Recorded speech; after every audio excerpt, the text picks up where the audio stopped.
It was supposed to be just another food review. Chef Marcus Wellington, a Michelin-trained American chef with over 2 million followers, had just landed in Manila for what he called his Southeast Asian Street Food Challenge. The camera was rolling, the crowd was gathering, and in front of him sat the crown jewel of Filipino cuisine, a perfectly roasted lechon, its skin glistening like bronze in the afternoon sun. But what came out of Chef Wellington's mouth next would spark an international incident that neither he nor the quiet Filipino woman standing in the corner could have ever predicted. "This," Marcus sneered, poking the crispy skin with his fork, "this is what you people are proud of? It's just peasant food, overcooked pork with some salt. I've had better at a county fair in Nebraska." The crowd fell silent. You could hear the traffic from the street. Someone's phone dropped. But one person didn't flinch, didn't gasp, didn't even blink. Her name was Rosa Mendoza, and she'd been cooking lechon for 47 years.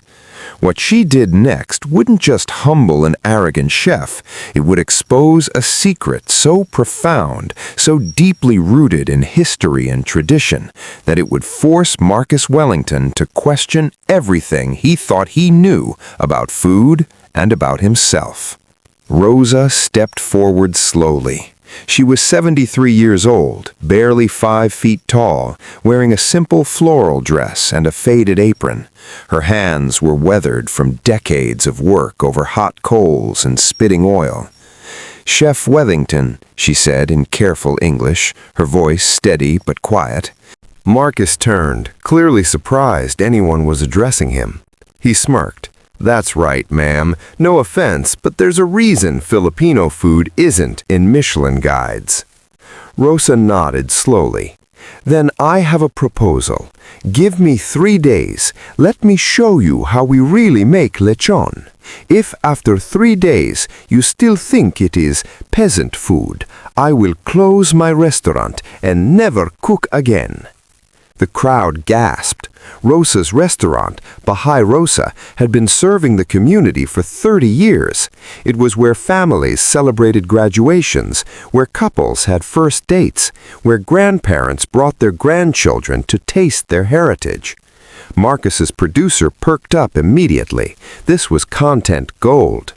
"And if we agree, what do you want?" Rosa's eyes didn't leave Marcus. "A public apology, here, in front of everyone, and you donate $10,000 to the families of farmers who raise the pigs for lechon." Marcus laughed. $10,000, lady. I spend that on wine in a month." He extended his hand. "You've got yourself a deal. 3 days, but I'm warning you, I've eaten at Noma, at El Bulli, at the French Laundry. Whatever you're planning, it won't impress me." Rosa took his hand. Her grip was surprisingly strong. "We start tomorrow," she said. 4. Marcus's smile faltered. 4 in the morning? "Yes," Rosa said, already walking away. "Peasant food doesn't make itself, Chef Wellington, and if you want to understand it, you must first become a peasant." The crowd erupted in murmurs and whispers. Marcus's cameraman was already checking batteries and memory cards. No one knew it yet, but Marcus Wellington was about to get the education of his life. The rooster's crow came at 3:47 a.m. Marcus Wellington had gotten maybe 4 hours of sleep, and his hotel bed had never felt more appealing than his phone alarm joined the rooster in a cacophony of wake-up calls. Rosa was already waiting outside in a weathered jeepney. "Good morning, Chef. We have a long drive." For 2 hours they drove through mountain roads as the sun began to paint the sky in shades of orange and purple. Marcus tried to make small talk, but Rosa remained mostly quiet, occasionally pointing out landmarks or farms. Finally, they arrived at a small village in the highlands. The air was crisp and cool, so different from Manila's humidity. "This is where it starts," Rosa said, leading him to a farm where a family was already awake and working. An elderly man approached, introducing himself as Mang Julio. You are the American chef, the one who called our lechon peasant food? Marcus shifted uncomfortably. Look, I didn't mean to... It's okay, Mang Julio interrupted, but his eyes were serious. Words are easy, understanding is hard. Come. What Marcus saw next changed something in him, though he wouldn't admit it yet. The pigs weren't in factory farms or cramped pens. They roamed freely across hills, eating a carefully managed diet of vegetables, grains, and local herbs. Mang Julio explained that these weren't just any pigs, they were heritage breed, raised specifically for lechon, with genetics traced back over 100 years. Each pig is raised for at least 8 months, Mang Julio explained. We know their temperaments. We know what they eat each day. When we select one for lechon, we thank it. We honor it. Marcus watched as the family performed a small ritual, a prayer of gratitude for the animal's sacrifice. He'd seen animals slaughtered before in culinary school, but never like this, never with this level of respect and ceremony. In your Michelin restaurants, do you know the name of the farmer who raised your protein? Do you know what the animal ate? How it lived? Rosa said quietly beside him. Marcus opened his mouth, then closed it. He did. This pig, Mang Julio said, gesturing to a specific animal, is for you. His name was Datu. He liked to sleep under the mango tree. He was gentle with the younger pigs. Suddenly, Marcus felt the weight of what he was about to eat in a way he never had before. The process of selecting, respectfully slaughtering, and preparing the pig took hours. Marcus helped where he could, his expensive clothes getting dirty, his hands cramping from unfamiliar work. By the time they loaded the prepared pig into the jeepney, Marcus was exhausted, but Rosa just smiled. Now comes the real work, she said. We return to Manila. Tonight you will learn the marinade, and tomorrow you will learn fire. Back at Bahay Rosa, the restaurant was closed to regular customers, but it wasn't empty. At least 20 people, ranging from teenagers to grandmothers, were there, all family members or long-time employees. Lechon is not made by one person, Rosa explained. It is a community dish. Everyone has a role. She led Marcus to a large table covered with ingredients he recognized and many he didn't. Bay leaves, lemongrass, garlic, onions, peppercorns, these were familiar. But then there were bundles of fresh herbs he'd never seen, small bottles of mysterious liquids, and even some flowers. The marinade is a secret passed down through generations, but more than the ingredients, it is the intention. Each person who touches the food adds something. An elderly woman named Lola Carmen stepped forward. She spoke only Tagalog, which Rosa translated. She says that when her grandmother made lechon, she would sing to it, not just any song, but songs of gratitude, of celebration, of remembering those who came before.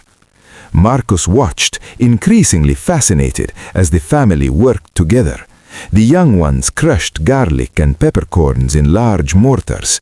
The middle-aged carefully mixed special vinegars and local spirits.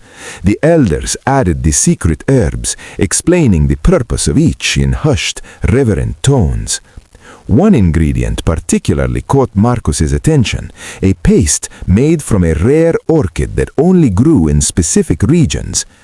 This orchid, Mang Rosa explained, was nearly extinct. 20 years ago, we worked with botanists and local communities to cultivate it sustainably. Now, several families make their living growing it specifically for lechon marinade. When you say lechon is peasant food, you dismiss not just the dish, but an entire ecosystem of people who have dedicated. The rebuke was gentle but firm. Marcus felt his face flush. For the next 6 hours, Marcus helped mix, massage, and carefully apply the marinade to every inch of the pig. His hands grew tired, his back ached, but he kept working. Rosa's grandson, a teenager named Miguel, worked beside him. "My Lola says you went to fancy cooking school," Miguel said. Yeah, Marcus replied, carefully working marinade into a difficult spot. Le Cordon Bleu in Paris. Did they teach you about the psychology of flavor there? Marcus looked up, surprised by the question.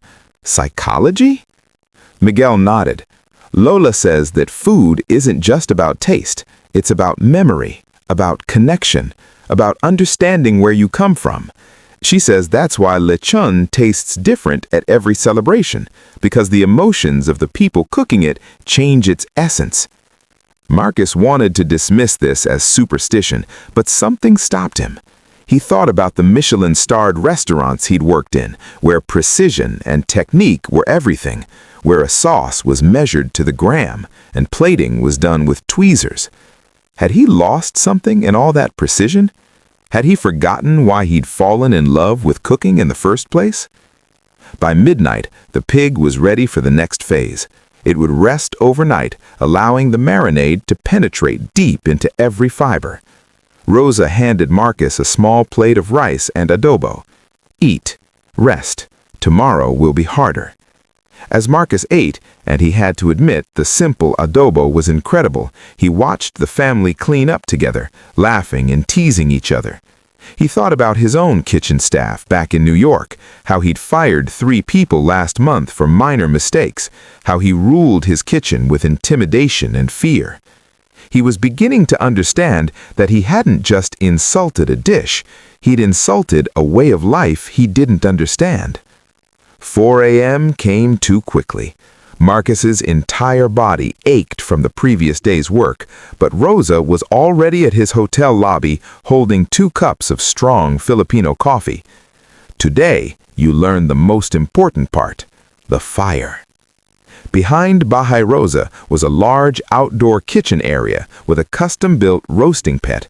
Several men were already there, preparing charcoal, and not just any charcoal. This is binukaw wood, explained Mang Pedro, Rosa's brother-in-law and the family's master firekeeper.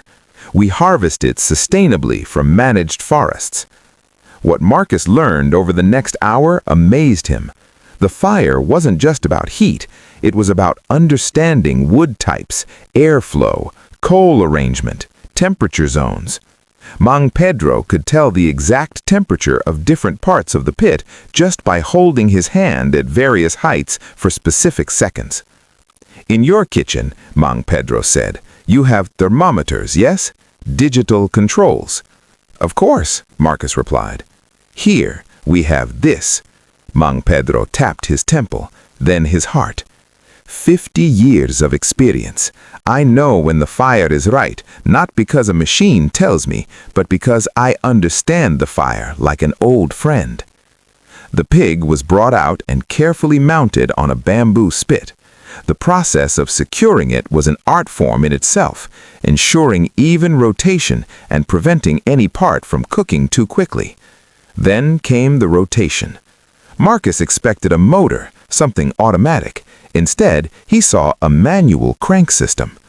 For the next 8 hours, Rosa said calmly, we will take turns rotating.